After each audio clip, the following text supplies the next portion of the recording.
Buenas noches, bienvenidos a otra emisión de Filmoteca. ¿Cómo le va, Manes? ¿Cómo anda? Muy bien. Vamos a dedicarle esta semana, que hoy empieza, a un realizador que hace muchísimos años no circula como circulaba cuando nosotros éramos jóvenes, sí, jóvenes y saludables, que es Carlos Saura. Carlos Saura, en la época en la que nosotros estudiábamos cine, o sea, venía Bergman y después venía Carlos Saura, ¿no? Es decir, y realmente... se lo veía mucho, porque se daba mucho en cineclubes. Y aparte de un tema importante, las películas de Saura se hicieron famosas también en el comienzo del video. Y como no había muchas películas subtituladas... Yo le iba a decir más que el video del Super 8. No, el Super 8 antes. Y se podían conseguir en Super 8. Elisa Vidamía estaba en Super 8, Cría Cuervos estaba en Super 8. Y además eran películas extrañas, digamos, muy oscuras y con zonas de densidad, que en ese momento la censura impedía ver completas en el cine. Entonces uno iba a buscar esas películas porque decía, bueno, ¿cómo puede ser que Cría Cuervos de pronto aparezca Alterio y cuando uno la iba a ver al cine no estaba Alterio, ¿no? Claro. Entonces esas cosas hacían que uno... Y además porque realmente eran películas que estaban a la altura del cine europeo más sofisticado, ¿no? Es decir, uno no piensa en España como Europa, pero bueno, es Europa. Sí, acá, ¿no? Y en países hispanoparlantes. Yo, por ejemplo, busqué una de las películas que vamos a dar en esta semana en IMDb y no había ni una sola crítica. O sea, en Estados Unidos de repente Saura no es lo que es acá, ¿no?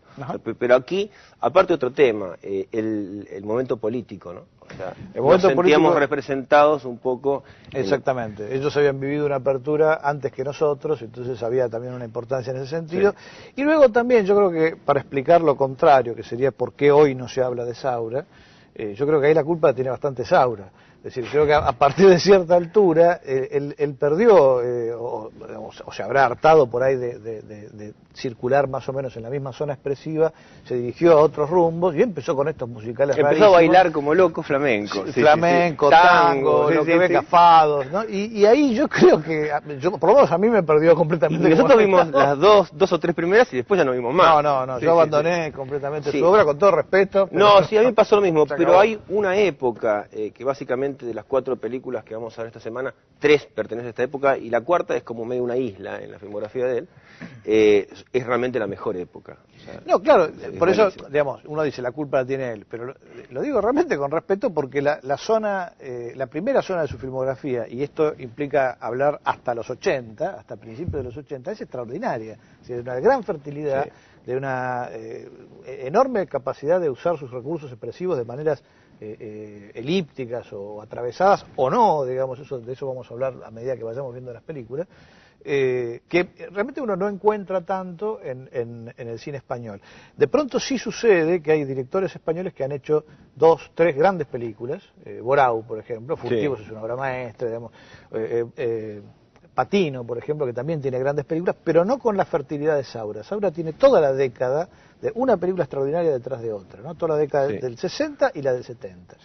Sobre esas zonas donde nos vamos a concentrar, empezando por la película que vamos a ver hoy, que se llama Peppermint Frappé, una película de 1967, creo que es la primera que le hace Geraldine Chaplin. La primera colaboración entre él y Geraldine Chaplin, que fue su mujer en ese momento, y el primer exponente de esta época, que tanto nos gusta, que es una época llena de simbolismos, lo que hace que mucha gente, digamos, se ponga seria o se asuste o piensa que son herméticas, cuando en realidad no es tan así. Son más bien, hay una gran influencia surrealista en esta primera época, sobre todo en esta más que todas, ¿no? Por el guionista.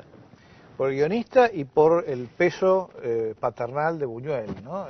Que, digo, en algún momento estuve acá consultando a Román Gubern, que aparte es amigo de Saura y ha escrito un libro sobre Saura y tal, y él dice, bueno, esta película ha iniciado antipáticas comparaciones con Buñuel. No hay más remedio, porque... si dice a Luis Buñuel. Dice Luis Buñuel, y además aparece en una de las primeras escenas Geraldine Chaplin pegándole al tambor de Calanda. O sea, es imposible no hablar de Buñuel. O sea, esto es algo que ha buscado el propio Saura. Luego, esas comparaciones no tienen por qué ser justamente en relación al enorme peso de la obra de Buñuel. Es evidente que le está buscando en otra dirección, está filmando en España, cosa que Buñuel no hacía, y por lo tanto los elementos represivos con los que trabaja son distintos y produce distintos resultados, ¿no? Sí, en este de hecho, él se anticipa a la idea del doble que Buñuel va a usar después recién, no antes. Sí, va a hacerlo al revés, pero es muy interesante el caso porque, bueno, Geraldine Chaplin, esta es su primera película, yo creo, hablada en español, y hace un doble papel, y está muy bueno lo que hace con el otro personaje que lo dobla, y lo convierte en otra persona realmente. Exactamente.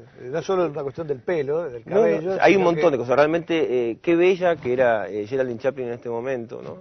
Y la capacidad de concentración como actriz, ella sabe que la mayor fuerza la tiene en el rostro y lo trabaja de una forma que es realmente extraordinaria. Sí, bueno, y hay elementos, como hablamos de surrealismo, tiene muchas cosas que tienen que ver con surrealismo, como la muerte, las perversiones sexuales, la cuestión medio infantil relacionada con el sexo, ¿no? Lo onírico. Lo onírico. Todo eso Y José Luis López Vázquez. Y José Luis López Vázquez.